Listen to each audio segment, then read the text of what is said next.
I'm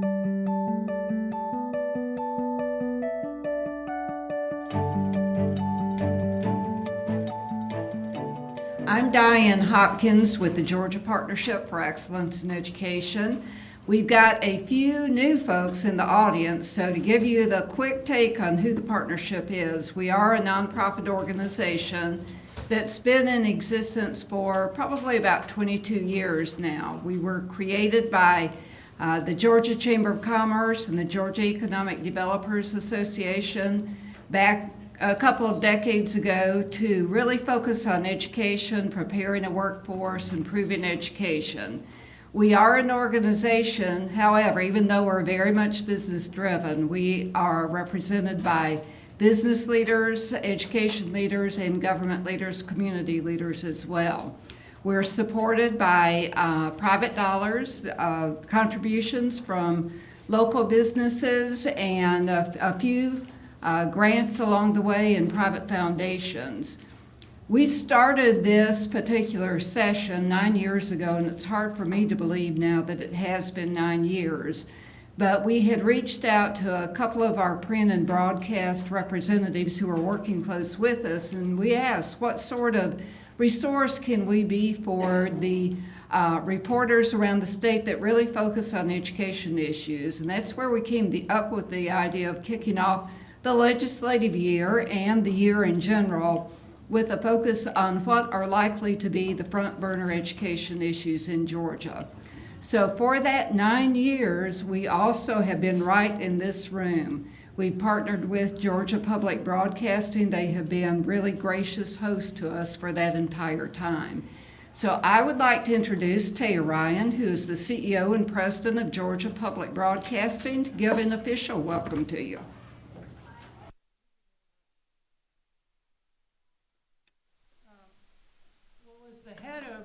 GPB, there is nothing more pleasant, hello Walter, than being in a room full of people who are interested in talking about education. I think that each of you understands that that is a core mission of what we do here, so we are delighted to have all of you here. It's an exciting day. I just browsed through the book, and I think what I love so much about this organization is how helpful they are and how they help us, along with you, focus our attentions on the issues at hand. I do want to say that our position, where we play in most of this, aside from providing you space most willingly, is that we focus at GPB on digital education. We are not educators, we are not teachers. What we are conduits for that material that can be used in the classroom. So if you have questions or interest in our efforts in digital education, please see me and we can talk about it. We have, this is our first year of distributing the Georgia History Digital Textbook, which every 8th grader in the state uses. And what we did was we turned it digital. And I don't just mean that it's a book that you read on a digital device. It is genuinely interactive, to the point of where you're eventually going to be able to play interactive games like the Oregon Trail right within the book itself. It's fairly extraordinary technology, so if you'd like a demonstration, let me know. Also, we just received a very large grant to enhance the digital interactivity of our physics and chemistry program. No small feat. It is one of the most popular digital programs we have. Clearly, because in many of our rural areas, they don't have teachers for those kinds of things. So if you really want to understand sort of the cutting edge of that digital education, let me know, because we keep pushing the envelope on it. Just to give you some idea on the digital textbook, we tried to put it on an Apple platform that's so famous for its textbooks, and it just crumbled beneath us. It just didn't have the power. So if you want to know how we actually created it, let me know, and I'd be happy to talk to you about it. I'm proud of it, and we have an amazing digital team here. Other than that, I welcome you to what I often call the People's House. It's a house that is supported by the public, and we try to turn that right back and help you. So as reporters, we relate to you. We welcome you here, and I'm so pleased, and I hope that I get a chance to come in and out today and listen to the extraordinary program you have set. So thank you so much. I don't see Steve Dollinger in the room. He hopefully will be here. He a little hopefully later. will. He hopefully will. Well, thank you very much for coming. Thank you. Thanks so much, Tia. All right, very quickly, a bit of housekeeping here. Let you know what to expect for the day, although I expect many of you do know what to expect. This particular session is just one example of the type of work that the Georgia Partnership does to inform and influence education stakeholders. And we consider you as one of those most important groups of education stakeholders and really being interested in the policy issues and the best practice issues. So we're going to cover a number of them today. You each got one of the folders as you came in the door, and you can see the timed agenda or clumps, groups of time that will be addressing several of the issues. We'll kick off with a look at the top 10 issues to watch in 2015. This is the launch of our publication every year, where we really try to focus on those issues that we know are going to be front and center throughout the year and that are going to have an impact on our education system within Georgia. We'll move then into a discussion, sort of an overview about education policy, begin digging deep into some of the issues of Common Core, trends and issues related to funding. And then, of course, we'll break for lunch, and we'll have lunch set up in the room next door. So we'll take about a 45-minute break for you to network a little bit and take a little bit of a breather from a lot of information you're going to receive. And then we'll reconvene to hear from the Department of Education. As you know, we have a new school superintendent coming on board very soon, next week. So he will be joining us. Superintendent-elect Richard Woods will be joining us right after lunch, along with Melissa Fincher from the Department of Education to talk about Georgia milestones. And then we'll end the program with what we call Under the Go Dome, where we hear from some of our key legislators, Representative Stacey Abrams and Representative Mike Dudgeon. We'll be talking to you about what they see as some of the more important issues, with the session to be facilitated by Michael O'Sullivan with Students First. So that's sort of a general take for the day. Our restrooms are right across the way. We've got coffee, water back in the back, so feel free to help yourself at any time. I also want to mention to you that when we take a break, there are several resources out on the registration table. The Partnership's Economics of Education, but also the Race to the Top report that we just released before the holidays.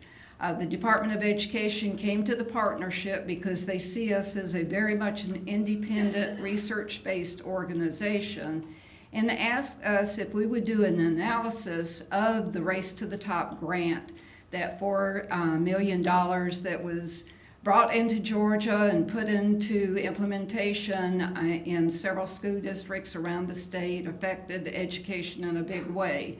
So we looked at that grant, what the impact has been, and then what it's going to mean for us moving forward. So I hope if you have not picked up a copy of that, that you will before the end of the day.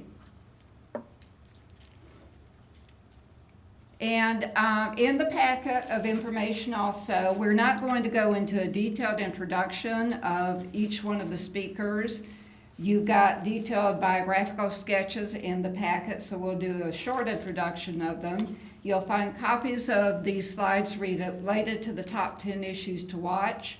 Press release related to the top 10 issues, and Bill Maddox will talk to you a bit more about that shortly, and also the evaluation form. And I really encourage you throughout the morning, please take time to complete that evaluation form. As you see from the program, we really do listen to you on what you want as content for this session, so we need to hear from you folks.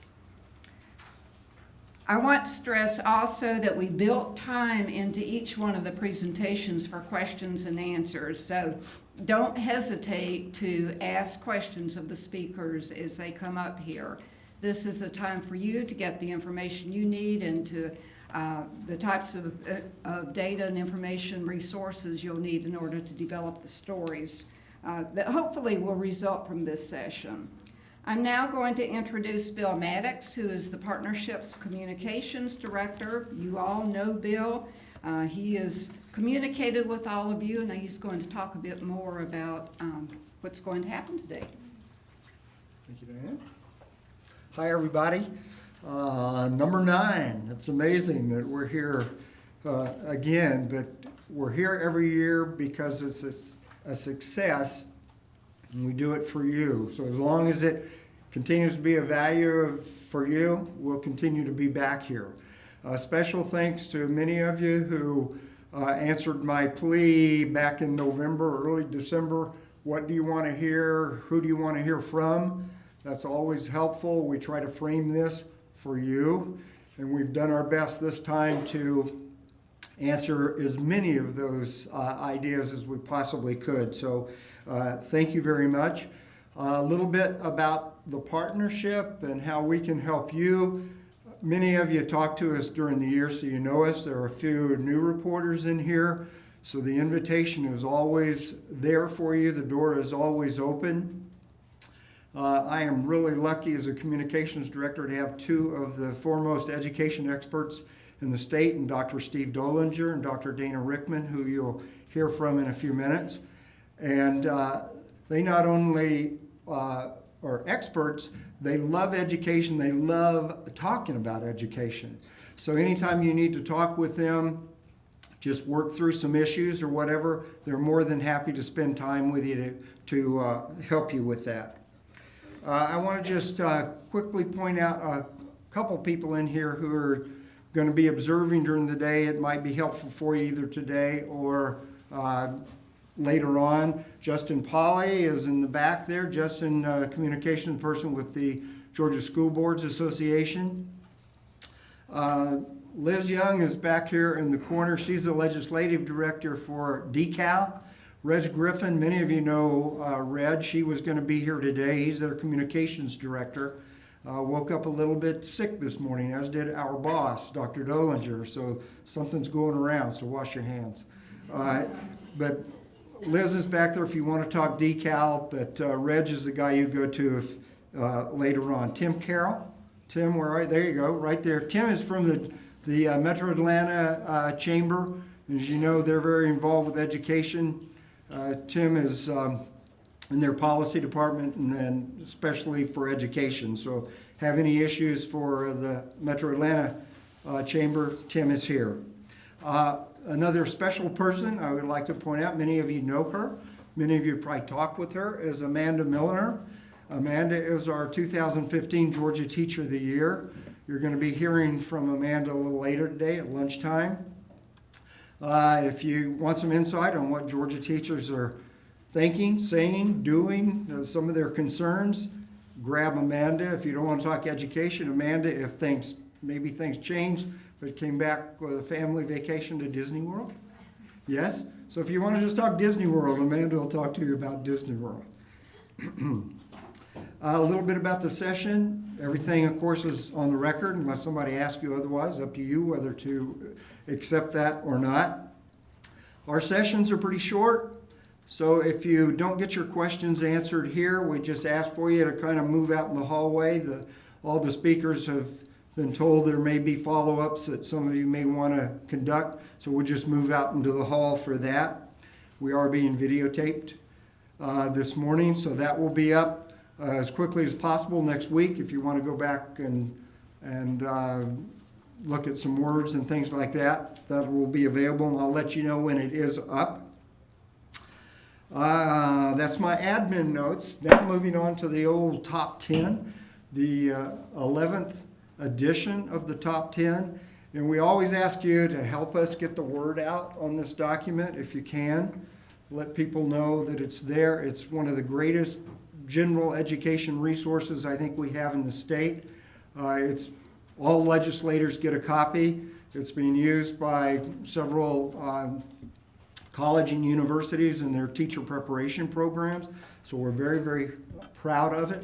Dana Rickman, this is her 4th top 10, and we're really excited about this one. It just looks good. And I think if you dig into it, you'll find that there's a lot of wonderful information there. So without further ado, I'm going to turn it over to Dana, my colleague and friend for the last 4 years, and she knows her stuff when it comes to education. Dana. Thank you, Bill. Thank you, Bill, and good morning, everybody. And I always get nervous when Bill introduces me as the expert because inevitably there's at least 3 questions that you all come up with where I'm like, wow, that's a great question. Go find that out and let me know because I would like to know the answer to that. Welcome. I'm really excited to be here this morning as usual, and I'm really thrilled to be bringing the top 10 to you. And I also want to extend a welcome to our incoming board chair for the partnership, Kevin Greiner, who is president and CEO of Gas South. We're thrilled to have Kevin here to help us kick this off. And so without further ado, I'd like to get to the top 10. And as Diane mentioned, feel free to, I know you all are not a shy bunch, if you have questions as we go through, and we'll have some time at the end for Q&A as well.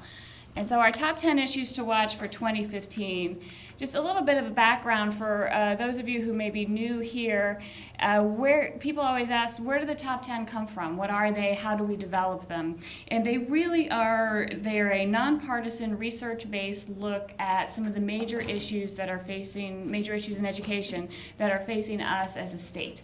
And so what we do throughout the year, we've already really started planning for the top 10 for 2016, that as new research comes out, new issues come up in the legislature, new issues come up in the state boards of education, early learning, higher ed, what are the issues that are really impacting the outcomes for kids?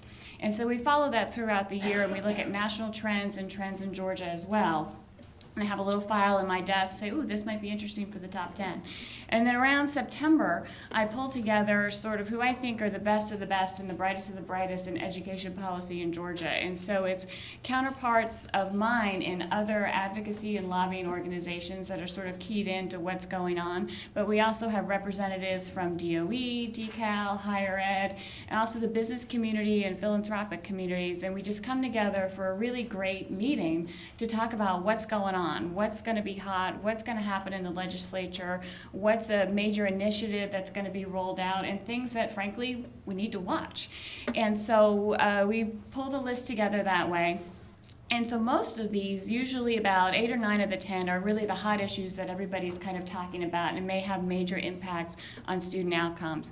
But traditionally also, too, there's always a couple of issues that we feel at the partnership that are incredibly important and really impacting educational outcomes, but it's not an issue that people are really talking about. So we also use this as a vehicle to maybe raise up an issue that needs to be talked about and maybe needs to be addressed that isn't. And so around November, we start writing. And I want to give a shout out to my colleague, Elisa Oliveras, who actually helped me write this issue this year, too, as well. And so I'm thrilled to have some help. So thank you, Elisa. So as you have questions for me, you can also have questions for Elisa. They are the top 10, but they are in no particular order. From 1 to 10, there's no hierarchy and ranking. In fact, I like to think that all 10 are the #1 important issue that are facing Georgia. So now for the big reveal. You know, every time I do this, I always have in my mind that as I reveal one by one, it's going to be exciting. I'm going to go, oh, she picked that one. And then I realize you actually are sitting with the book, and so you already know what they are. But just sort of play along with me and pretend like this is a big drum roll sort of moment. Our first issue this year is higher standards, the value of a high school diploma.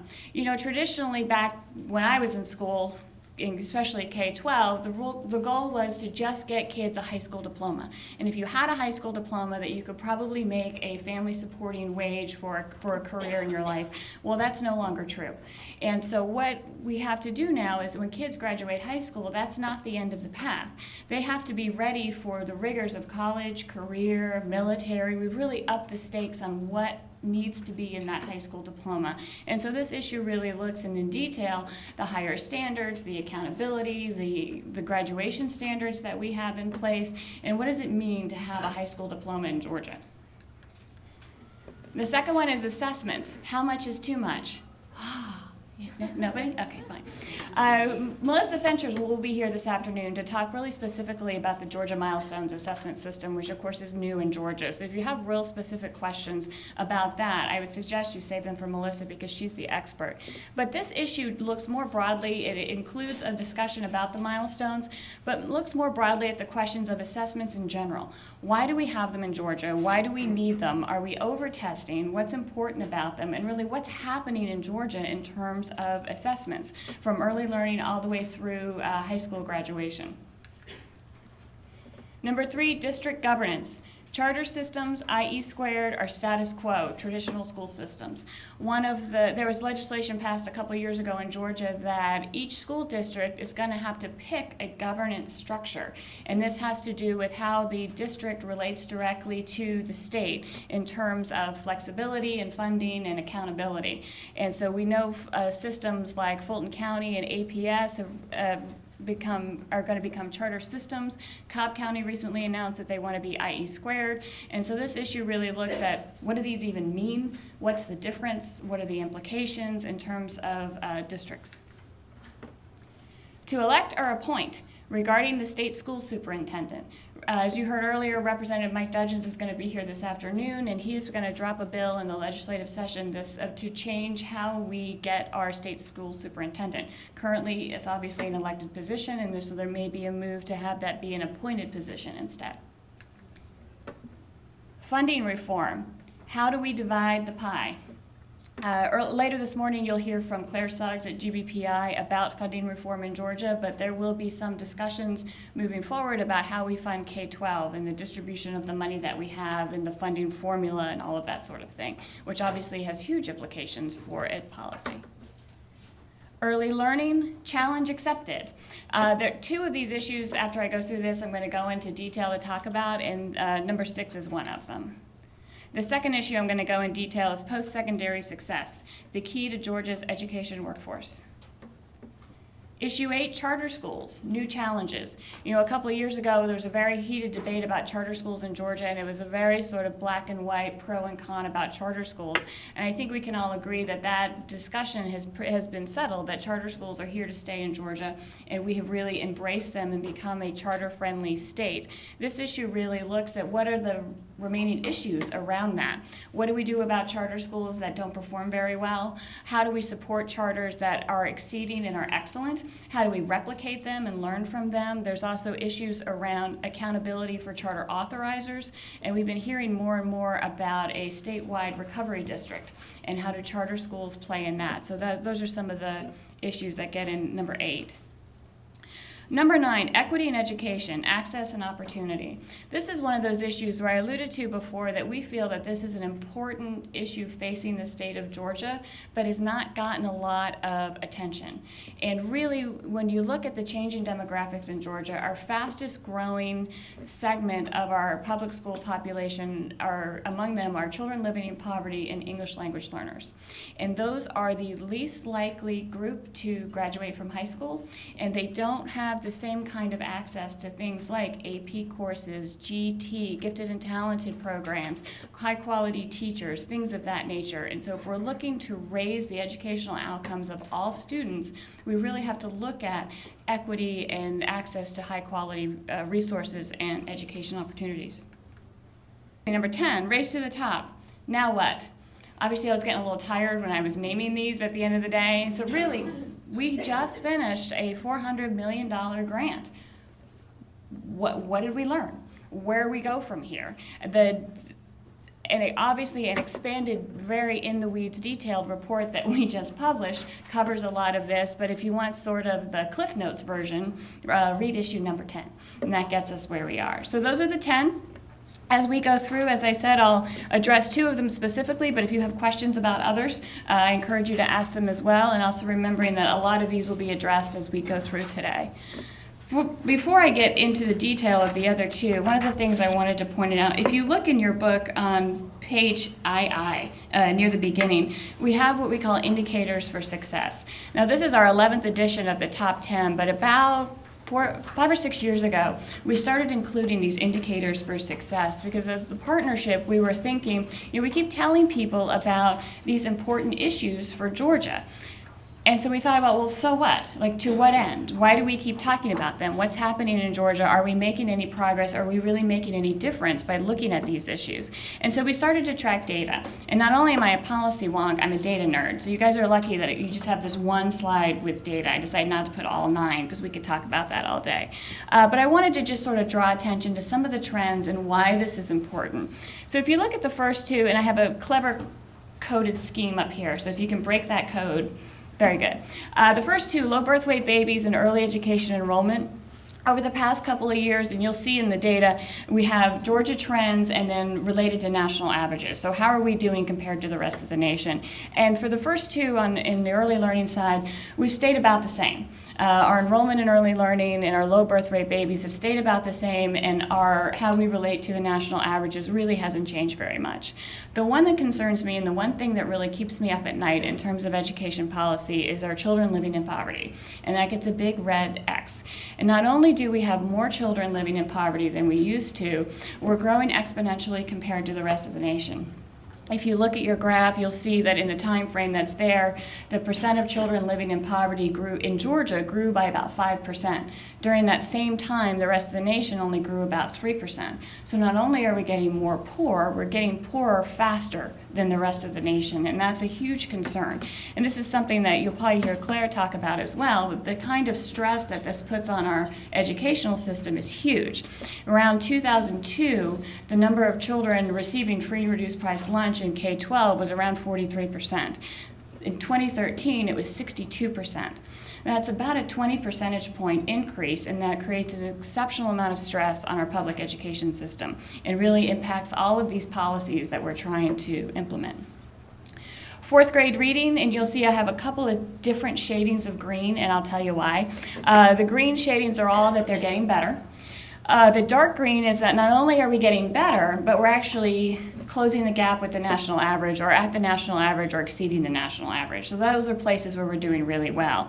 And one thing I really like to crow about is students earning AP credit. That's a real strength of Georgia. We do a really good job in that. We're in the top quarter of the nation in terms of total number of kids taking AP classes, but also total number of kids getting college credit for those classes. And I think you might want to fact check me on this one. I think we're like 9th in the nation in terms of minority students who are getting college credit through AP courses. And so when we talk about equity in education, there are certainly deficits in Georgia that we have to address, but AP classes is one of the shining places that we do have.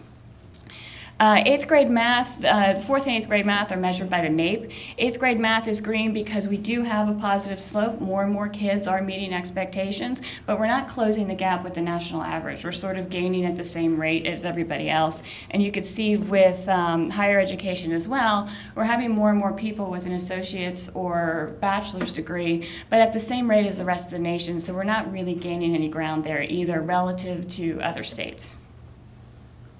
Any questions? All right. Issue number 6. And it's around page 27 in your book for those of you who like to follow along. Challenge accepted in early learning. Early learning is one of my favorite education issues, maybe because it has to do with little kids that are cute and but there's so much going on in Georgia around early learning. And for years, especially based on the strength of our Georgia Pre-K program, we've really been a national leader in how to deliver high quality early learning to 4-year-olds. And most of you, I'm sure, have heard all of the research about, a 7-to-1 investment or a 3.5-to-1 investment, that really for your ROI, early learning is where you want to invest. However, the key to that is not just any early learning. You have to get that 7-to-1 return for every $1 that you put in, you get $7 back out. You have to have a certain level of quality, and you have to have quantity as well. So we're talking about quality and access. You need to get as many kids as possible into high quality programs, and that's exceedingly difficult, especially on a statewide level. And so back in around 2008, 2009, DeKalb was actually very brave and very innovative and contracted with the Frank Porter Graham Child Development Institute at North Carolina Chapel Hill, and they did a very detailed, rigorous evaluation of all the early learning programs in Georgia, not just the pre-K program, but the 0 to 3 as well. And the pre-K program turned out to do very well in terms of quality, and that's something that we knew. However, there were some significant concerns around our early learning for the 0 to 3 population. And to say that the quality measures came in fair to Midland would be a little generous, that they, on average, they met basic health and safety standards. But in terms of high quality instructional environments that would really get the kind of return on investment that we're talking about, Georgia really came up short. So DeKalb, Department of Early Care and Learning, along with a lot of their partners, really stepped up in a big way since they got these results. And you can see here a list of the types of things that they've implemented, not only to continue to support the pre-K program, but to really beef up the quality of the 0 to 3 population. Because we actually know to get the good quality outcomes that we're looking for kids ready for kindergarten, you really need to start earlier than pre-K. Because a lot of those learning gaps and a lot of those outcome gaps already exist and are pretty well ingrained by the time the kids are 4. And so you see a list here of the things that DeKalb has been doing since 2009. But the really exciting part, and I know this is really difficult to read because it's far away, but it's on page 29 of your document. And December of last year, December of 2013, Georgia was awarded a $51 million Early Learning Challenge grant that has really allowed the state to beef up and accelerate in a major way a lot of these quality improvements that they've been wanting to do.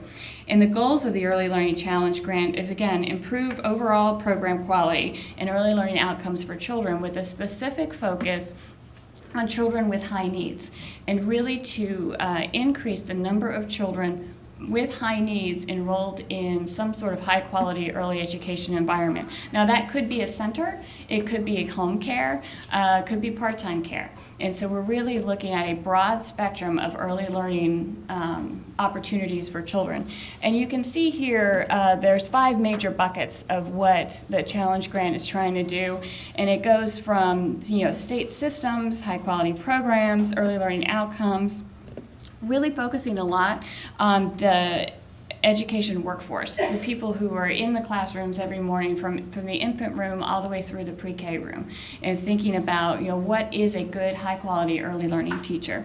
And then a lot of outcomes, measurements, and progress. This is a big grant, it's a big deal, and it's really, really exciting. And what's cool about this grant is that they're really trying to bring together a lot of different moving parts.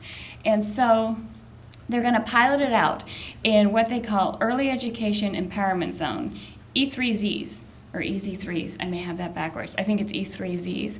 And you can see here the empowerment zones are marked on the map, and I think this is on page 30 of your report.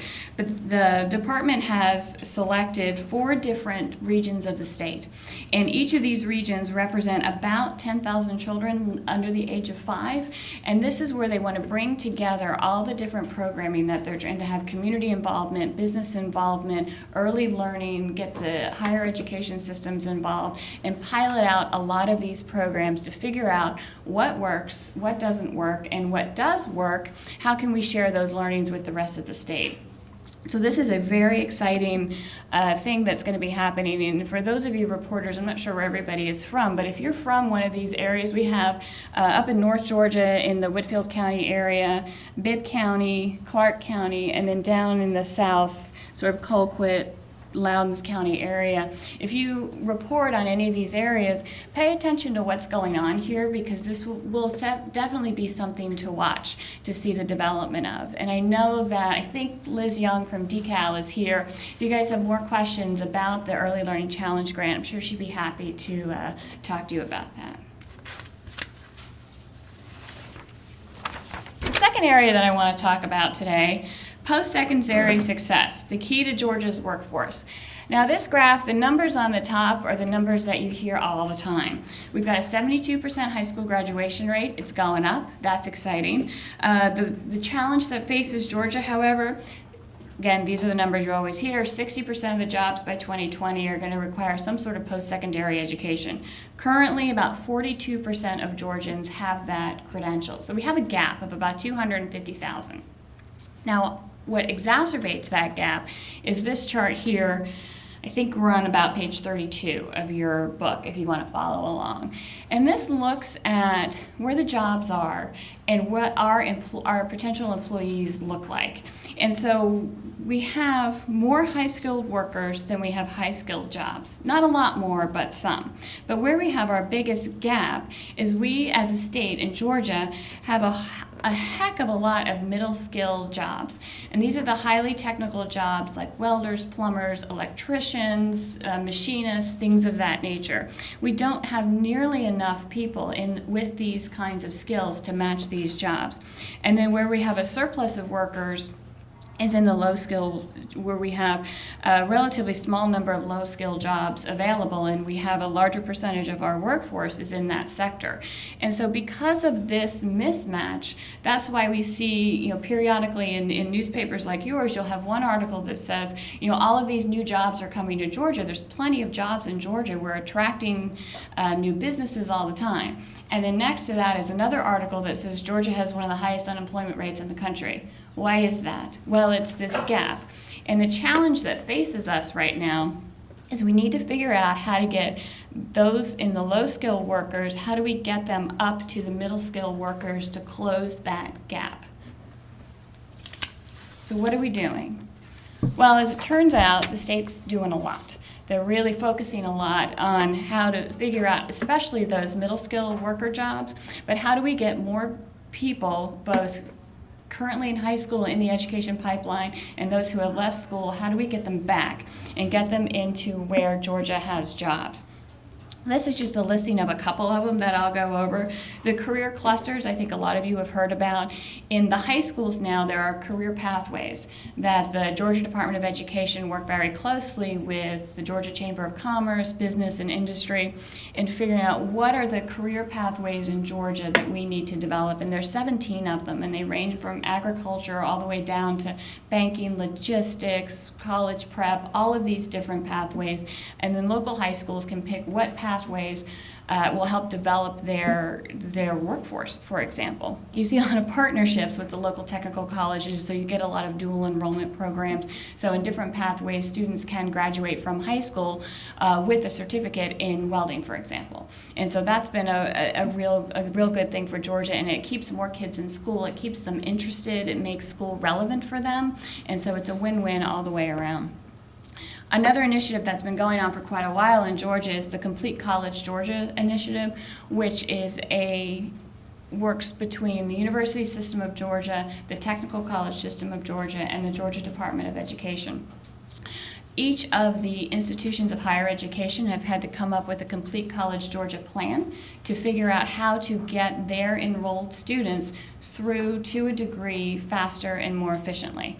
And there's also been a lot of work around articulation agreements between the technical college system and the university system, because what's historically has happened is that when students transfer between the two systems, they end up, a lot of their credits don't transfer, they have to retake a lot of the courses that they already took, and that leads to a delay in time to graduation.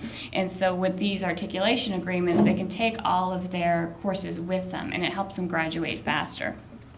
One shining example, Georgia State University has really taken this Complete College Georgia plan to the next level, and I think the AJC wrote about it over Christmas, where they use big data to target kids that it looks like they're going to struggle. They're first-generation college students, they have a lot of financial aid, the ones that we know typically tend to drop out, and they have mentors and all sorts of supports to get them through, and by doing that, during a time over the past 10 years, the enrollment population of Georgia State, much like the rest of the state, increasingly poor. They have a lot more first-generation college students coming in, so it's a harder to serve population, but at the same time, over the past decade, they've raised their 6-year graduation rate from 32% to like 54%. It's amazing what they've been able to do. Also, STEM, within Complete College Georgia, we have initiatives around STEM. Go Back and Move Ahead is a really great program to get people who have some college credit either at technical level or at the 4-year degree level, but they didn't finish. And one of the things, if you're looking at the math, if you're like me and always look at the math, remember earlier I said we're missing 250,000 graduates between now and 2020 to fill the jobs that we're going to have. If you look at the kids in the K-12 pipeline that are going to graduate between now and 2020, there's not 250,000 of them. There's not enough. To reach that goal, we have to go out and get adult learners who have some education or have graduated high school but have not gone back, get them back into institutions of higher education, help them get a degree or a certification. The Go Back, Move Ahead program does exactly that. It takes people who have some college, gets them back into college, again, 2-year or 4-year. They can get credit for work already done. Maybe they've been in the military, maybe they've been working in an auto shop for 5 years. They probably don't need to take Auto Body 101 to get their machinist certificate. And so it really helps streamline their graduation and get them through. The High Demand Career Initiative is another one that we really need to watch and pay attention to and see how it's going to play out in Georgia. The High Demand Career Initiative began just this past year in 2014, and it's a partnership between the University System of Georgia, the Technical College System of Georgia, and the Georgia Department of Economic Development. And the Georgia Department of Economic Development brought the university systems together, the higher ed systems together, and they went across the state, about 13 different listening groups across the state with Georgia business and industry leaders. And they basically asked them, what are you guys going to need in the next 10 to 20 years? What kind of workers are you going to need? What are the challenges facing Georgia? What sort of majors, what kind of classes, what kind of certificates are going to be needed to grow your business over the next 20 years? And so they've just now finished that process and are taking the recommendations from the business leaders. And the university system and the technical college system are going to be responding to that to try and fill any gaps that we may have or to build up any programs that they like that maybe they need more of. And so I would encourage you all to watch over the next year to see what these recommendations are and what comes out of this. Strategic Industries Workforce Development Grant. That's a mouthful, and I can't even really figure out what the acronym for that one might be. But this one is targeted, again, at the technical college level, and the state has identified a couple of high-need areas where we're really lacking in employment, and that's things like nurses, truck drivers, early care providers, where if a student is in one of these strategic initiative pathways at the technical college system, they'll get an additional $1,000 grant to help them with their tuition. And when you combine that with the HOPE grant, that pretty much will cover their tuition for a year. And so it's a way to get more people in those areas of industry where we really need workers. And the last one is the Zell Miller grant. Zell Miller grant was 2014, 2015 is sort of the first year it's really rolled out. Again, it's for the technical college system, and that's for any student that has a 3.5 average or up gets 100% of their tuition covered. And so this is really a push to get all three of, especially the last two, is to really figure out how to fill those middle skill jobs, and so to get our low skill workers into middle skill jobs. And it's interesting, I think, and Maureen Downey, you wrote about this morning. It was announced yesterday, and we'll hear more about it today. I think that President Obama has just announced he wants a sort of a federal push for 2 years of community college for everybody. And so again, something to watch for is how Georgia responds to that, and if we sign up for that program and how it would, I think it tailors nicely into what we're already doing here. And so I'm interested to see where everything goes with that.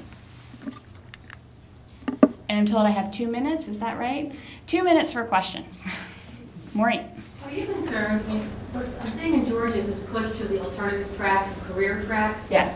But right now, we only have 9% of low-income kids finishing a bachelor's degree by age 24. And, regardless of anything about jobs, the best social mobility is still a college degree. Now, I attended a seminar a few weeks ago where they really questioned the value of these certificates that we're all kind of going nuts over and giving out everywhere. I'm just wondering if we've gone too far in that direction where we're saying to poor kids, college really isn't for you, and here are all these career initiatives, and we're going to talk to this company, and they're going to tell us what they need. I mean, I'm not sure about, I feel like we should be giving kids the ability to make choices rather than letting them, that choice be made for them, so to speak.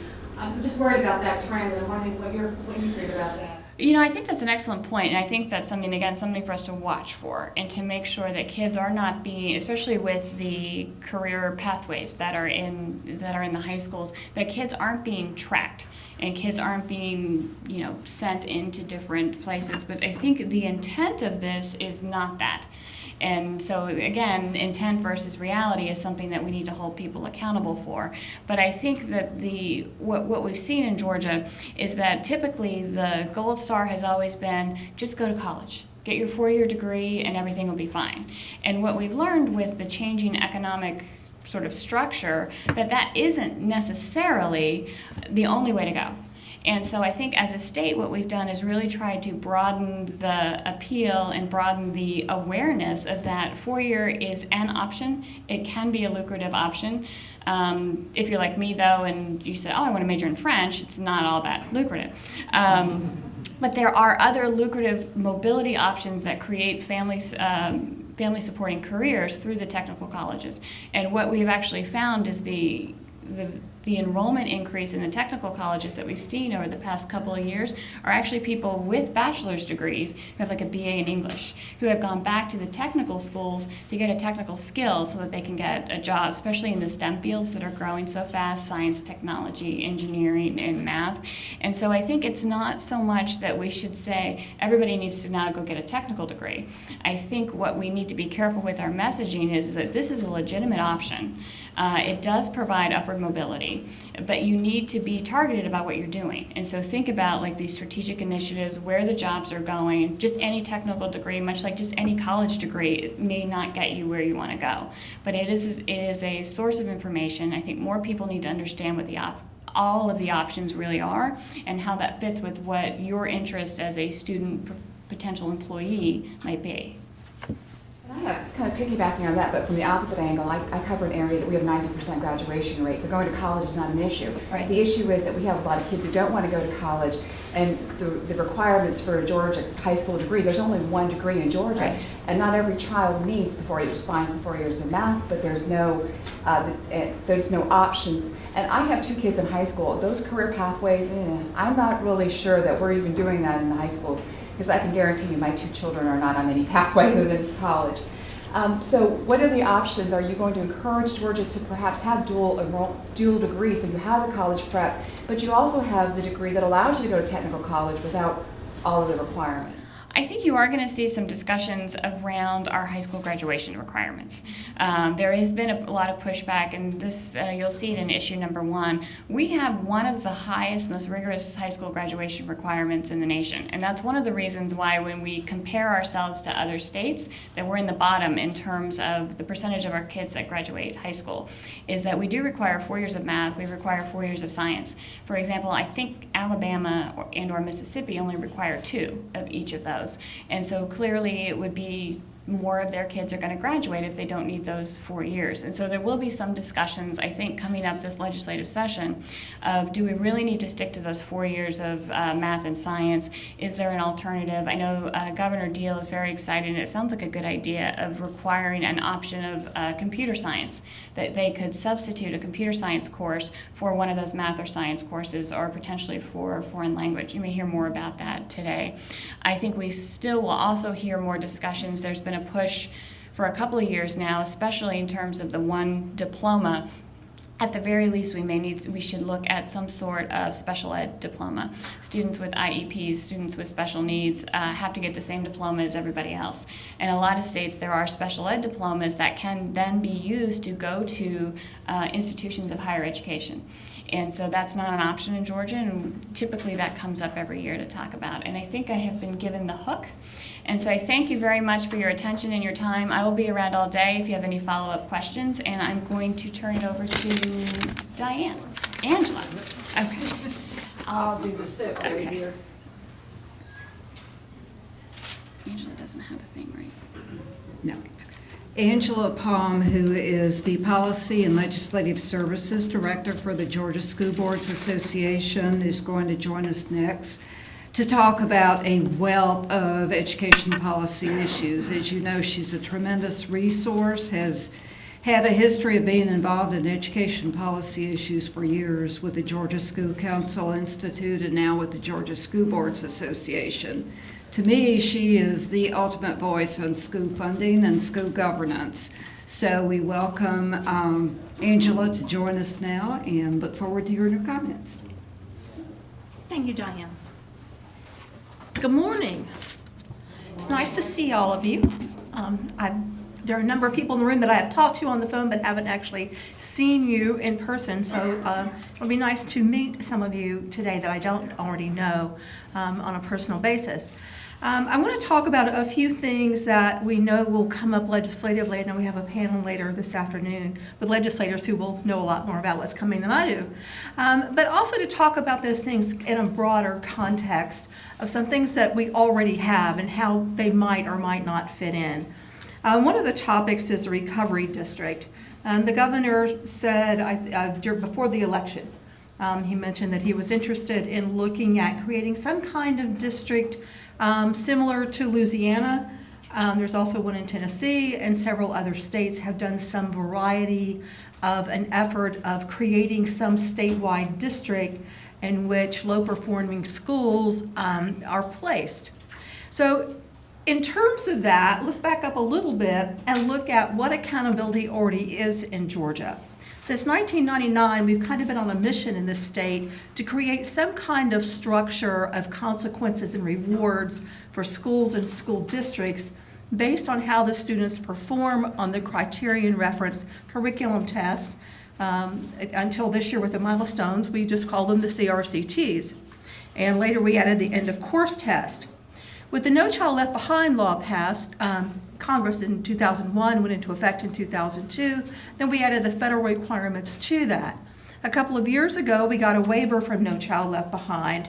So our current state of rewards and consequences is we have a structure of listing schools, and they are divided based on their scores now on the CCRPI, rather than on AYP, the previous measure of adequate yearly progress. And if you aren't familiar with the acronyms, just stop me. You're an education writer, so I'm assuming that you know part of this. But if I say something you don't know what I'm talking about, just stop me and I'll explain that. We have priority schools, focus schools, alert schools, and reward schools. So that's the current structure for that. In addition to that, Dana mentioned in the top 10 report the deadline whereby school districts have to decide whether they're going to be an IA squared district, a charter system district, or remain status quo. If they become an IA squared district or a charter system district, they sign a contract with the state. And within that contract are consequences if they don't meet the performance goals set within the contract. So there's an additional set of accountability measures that we have in addition to the federal and state required measures that are in place for the statewide accountability system. On top of this now, we're going to say, somehow, if schools over time have not performed, then we will place them into whatever the district is going to be. And so some of the things that I think that we need to think about, and certainly things that I would be looking for in the legislation, is what gets you there? What measure are we going to use to say that these schools should be placed in it? Who are the people that are going to do that? Who's going to run the district? Is it going to be like New Orleans with the Recovery School District, where there's an organization basically that sort of runs it, except that each school is autonomous, so that each school is a charter actually in New Orleans. So how exactly does this fit in? So what's the timeline? If a school hasn't been performing for ever how many years it is, and they take it, is there an exit strategy? Is it going to be the state has it for 3 years, state has it for 5 years, turns it around, it goes back under the district control? Is it there in the states in perpetuity? How do we handle the physical facility issue? Because obviously the taxpayers of that school district paid for the building, the land, the equipment within the school. If it becomes a state school, then who's is it, and who's responsible for maintaining that bill, maintaining the building, paying the bills, who's responsible for those kinds of things? Will the state be able to provide additional resources to the students and to the teachers in these schools to help turn them around? If the state's able to do that and they get turned around, do they continue to get the additional resources? How are we going to manage some of those things? What's the track record of the state with turning schools around? Within the accountability system for years now, we have had some version of the state working with the district under a contract, whether it's contract monitored, contract managed. The state has a list of things that this district is required to do within that particular school. Has that worked? What percentage of those schools have been turned around so that they are in fact meeting the standards? What's the record in the states who have turned to this kind of recovery district model? Are they succeeding, not succeeding? And you're gonna, New Orleans obviously has the longest track record on this, and the data's mixed. You'll find people who say it's a massive success. You'll find people who say it's a complete failure. I think the truth is somewhere in the middle there. So what are they after? What are they trying to get to? They being here or there. Well, I mean, the overarching thing, are you trying to, what's the agenda? The agenda to get these schools under one thing? Does it buoy the districts they take them out of? What are they going for? I think this is a genuine effort to raise student achievement. I think it's a genuine effort looking at schools where students have not been meeting the standards on the standardized test. The problem becomes the reason the students are not meeting the standard is not just because they are not being provided opportunities for the academic knowledge.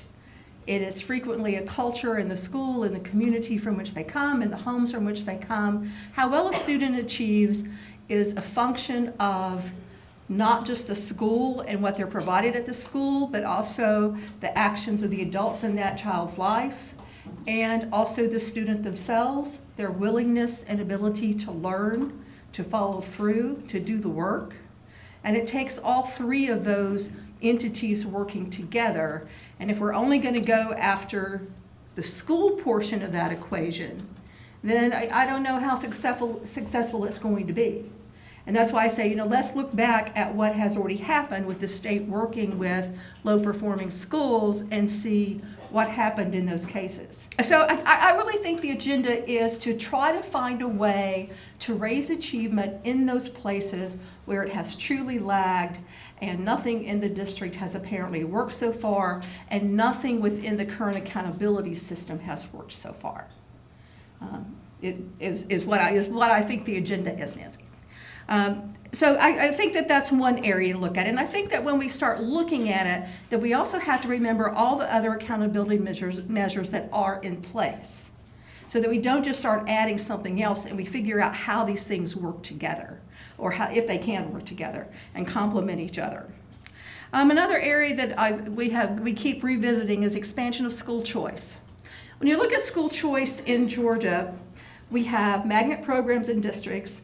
We have choice within districts. We have, a variety of charter schools, obviously. We have some districts allow you to pay out-of-district tuition and send their kids in. We have homeschool. We have private school. And then we have two programs to help parents out sending their kids to private school. One of those is a special needs voucher program, started in 2007. And just to take a look at what's happening in that program, we don't hear about it a lot anymore. Occasionally you'll see kind of a push for parents sending out information to get parents to enter their kids into the program. But DOE is required every year to do an annual report and provide information about it.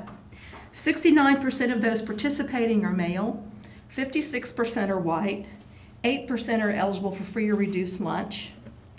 In FY13, the latest date for the program numbers, almost $19 million was paid into the program. The scholarships range from just over $2,000 to almost $13,000 for each student. So special needs there's a variety of costs involved, and some of them are expensive and some of them are not. The tuition at the schools in which these students were going ranged from just over $3,500 to over $33,000. So the scholarship clearly is not covering the entire amount of the tuition for the student there. At the end of the 12-13 school year, the enrollment had decreased by 7%, and there were just over 3,000 kids that were enrolled in the private school vouchers program for special needs kids. The statute for that program also requires that the private schools do testing and report. According to the DOE report, 25% of the students made progress of less than 1 year, 12 to 13% made no progress at all. They have to be tested in reading and math. So these numbers cover both subjects. 38% made progress of 1 year, and the remaining percentage made progress of over 1 year. The other program that we currently have is tuition tax credit, is how it's commonly referred to. That's kind of a misleading name for it, because it's not that a parent pays tuition and gets a tax credit for paying tuition to a private school. Instead, this is the program in which either individuals or businesses can make a donation to a student scholarship organization and receive an income tax credit. It's a dollar-for-dollar credit. Individuals can get a $1,000 credit, a couple $2,500, and a business can get up to 75% credit of their income taxes due. Currently, we have a cap of $58 million on the program. There's a bill already pre-filed to raise that cap to $250 million. Last year, they wanted to raise it to $100 million, and that didn't go anywhere. So we're going to start a little higher this year and work our way back down, possibly. There's additionally another proposal floating around to create an additional student scholarship organization program, and this one would really be aimed at the business side of it, so that the businesses could have their own credit that was not along with the individual one. I'm sure you all saw the news stories. You wrote some of you wrote the news stories that the amount, the $58 million, was gone the very first day in the first minutes of the new year. I would say that that was an orchestrated effort to get people to call into the Department of Revenue and get it. Otherwise, who else is thinking about this on New Year's Day, really? So just to drum up the need and the support to get it expanded. Now, I just gave you a lot of information about the kinds of students who are getting the special needs voucher and how they're performing on whatever assessment they're given. I wish I could tell you that about the students who are in this program, but I can't tell you that because we don't require it. I can't tell you the demographics of the students who are in that program because we don't ask. We have kind of a don't ask, don't tell thing going on with this program. The last time this bill was revisited and the statute was changed and this cap was put in, there were some requirements added that a little bit of information be provided to the public about it. The best we've gotten so far is to place the parental income into quintiles. And buried on the Department of Revenue site is the report, the first one that they did, to start putting that information out. One of the ideas behind this program, and we will hear it again in the General Assembly, is the supporters of it will say, this really saves the state money because the students are not in the public education system. They left the public education system. They're going to the private school, so the state doesn't have to pay it. It's being paid for by these donors. Well, that's supposing that they actually were in the public school or ever would have gone to the public school. Prior to 2 years ago, whenever the statute was changed and had some changes made to it, when it was first passed in 2008, the requirement was that they be enrolled in a public school. And people very quickly realized there was a loophole there. You could show up, enroll yourself in a public school, and then go sign up for the student scholarship and get the voucher and go to the private school. Most of the students going there never actually went to the public school. So we don't know how many actually came out. We changed that the last time it was revisited. That was one of the points that a lot of us really wanted changed. And what we managed to get was that they have to go for 6 weeks, unless they're pre-K child can get it right away. If they were being homeschooled, and I should have looked at the statute again, I can't remember the other exception, but they put enough exceptions in there that it still lets a lot of people slide through it. So I think that in looking at this program, we need more accountability for it. We need more information about who's participating in it. And we need to know what's happening with the kids. We have no idea how many of them are for low-income families, because once again, when we start hearing the rhetoric about the program, we're going to hear about all those poor kids trapped in failing schools who need this program in order to save them so that they can go to private school. But without those other regulations, we have no idea if they are in fact from low-income families, if they are in a school that is not performing, or any of those things. So I think that it's important for accountability for the use of public money. And this is a backdoor to public money. The state is willing to forgo income in order to support the program. And I would say one of the questions that we have to ask here is, how much revenue is the state willing to forgo? We're giving up $58 million in income taxes now, and the state legislators and the governor are looking everywhere for every penny they can find to fund the things that we have to fund. Are they willing to forego $100 million in income taxes? Are they willing to forego $250 million in income taxes? Especially when they don't know how many of these students are coming out of a public school, so they don't know if they're actually saving education dollars or not. We have several competing reports out. Georgia State did one recently on this program and figured out an actual number where the numbers would be a break-even point, and some other reports have come out looking at the same thing. So you might want to look at that if you have to do that.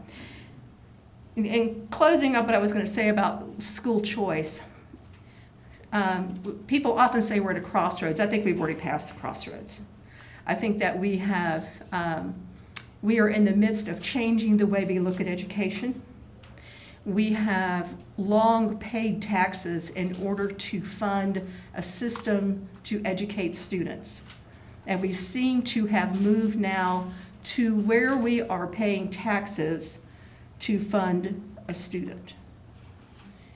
And somehow we seem to be at the point now of just struggling with deciding how much power to turn to the parents to say, okay, we're all paying taxes to fund education, and we're going to let the parents decide how the money is spent and where the money goes.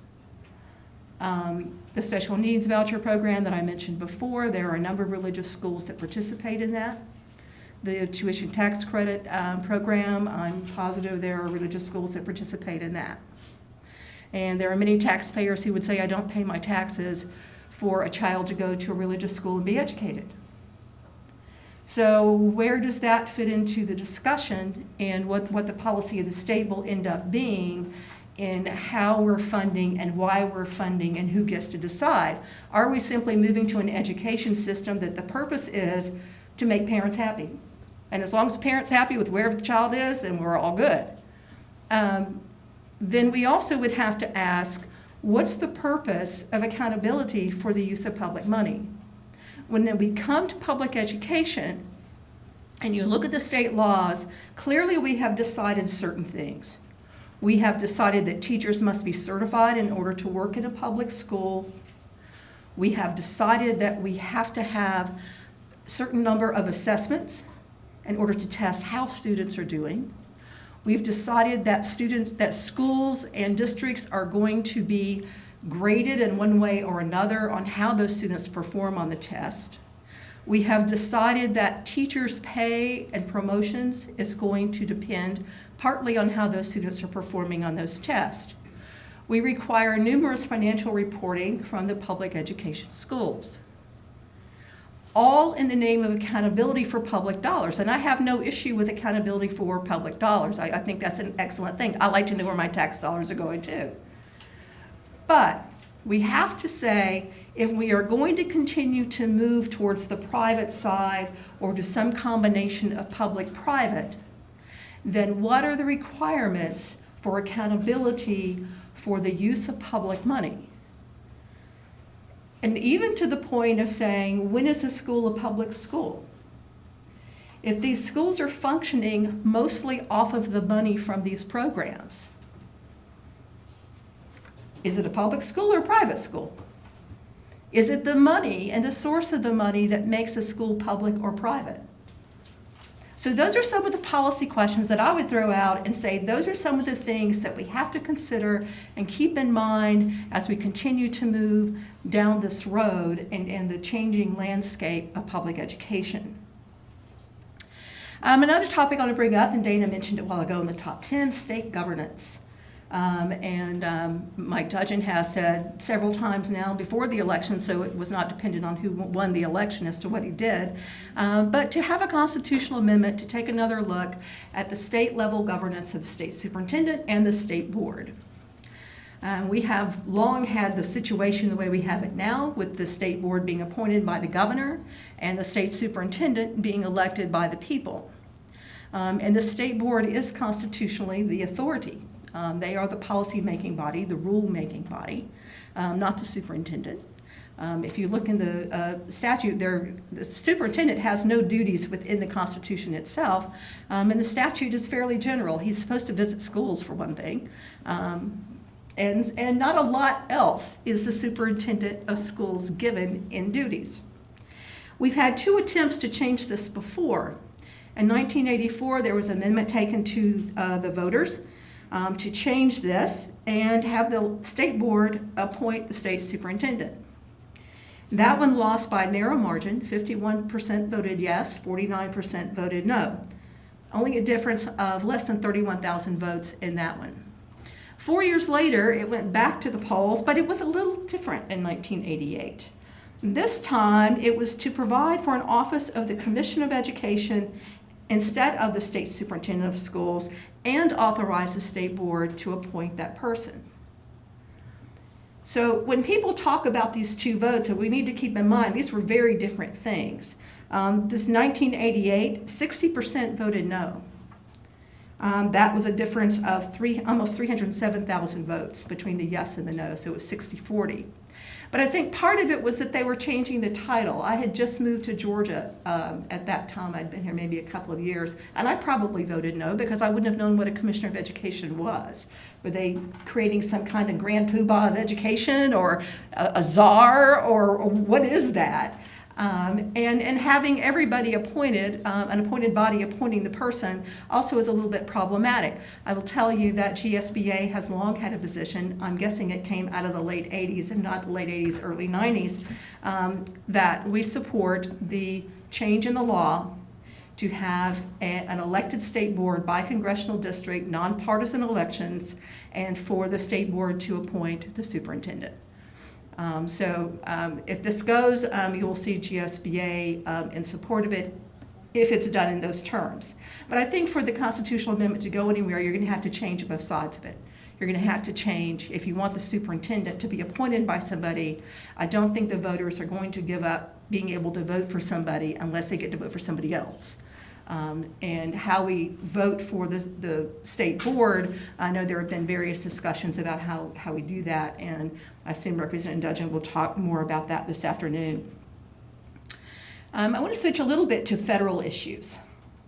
It looks like, according to all the reporters in Ed Week anyway, that we're headed to a reauthorization of No Child Left Behind. I guess it'll get a new name if we ever get a new bill, the Elementary and Secondary Education Act. A number of people are saying they are going to do it. Congress goes back in, I guess, Tuesday, and we will see what they start out doing. Lamar Alexander from Tennessee will be heading up the Senate Education Committee, and he has been very adamant that he wants to get this done and get it done quickly. He would like to get something done and get it over to the House by Valentine's Day. The House side also wants to get something done. So if they can come to terms, we might actually see a reauthorization here of the federal law, and it will be very interesting to see what kinds of things they want to do, what kinds of things they want to change. Have we all decided we've gone too far on assessments? Are they going to back away on some of the requirements for assessments? Are they going to change the terms of some of the title programs and how those are distributed? Will they look at the competitive programs? A number of the Congress did not really like the push for the race to the top and some of the other competitive programs that had the funding of which happened at the detriment to the title programs. Will we see a better commitment to IDEA, the special ed law, and the funding of that program? The feds actually pay a very small amount. They pay about 17% of the amount for special ed. So how are we going to handle that? If they can't come to terms with each other and get something done with the reauthorization, what are they going to do with U.S. Ed? In the absence of Congress acting, U.S. Ed has sort of become its own police and just has been making rules, creating waivers, and all sorts of regulations that are part of the Office of Civil Rights, which also comes out of U.S. Ed, has been busy writing letters to districts to make up rules and say, you have to do this, you have to do this, you have to do this, and where's the authority? Where is this in a rule or a law? Well, it's not there, but we said so, okay, you got to do this. It's gone amok in Washington. And everything flows downhill, so it's coming straight down to the school district for them to put up with. That's another thing that we're watching, and I'm interested in to see what happens. So Angela, what would happen to the waiver? Pardon me? What would happen to the waiver? Would it go away or would it be grandfathered in? Do you have any? I think that they would have to grandfather in the existing waivers to give everybody time to say, we're going to do it. Hopefully, if there is a reauthorization, they'll be smarter about it this time than they were last time. Last time it became effective immediately, basically. And everybody had to start doing things. And so a lot of things got off to a bad start because they had to throw something together to be in compliance with federal law. But I think they would have to grandfather it in and give everybody time to adjust and change.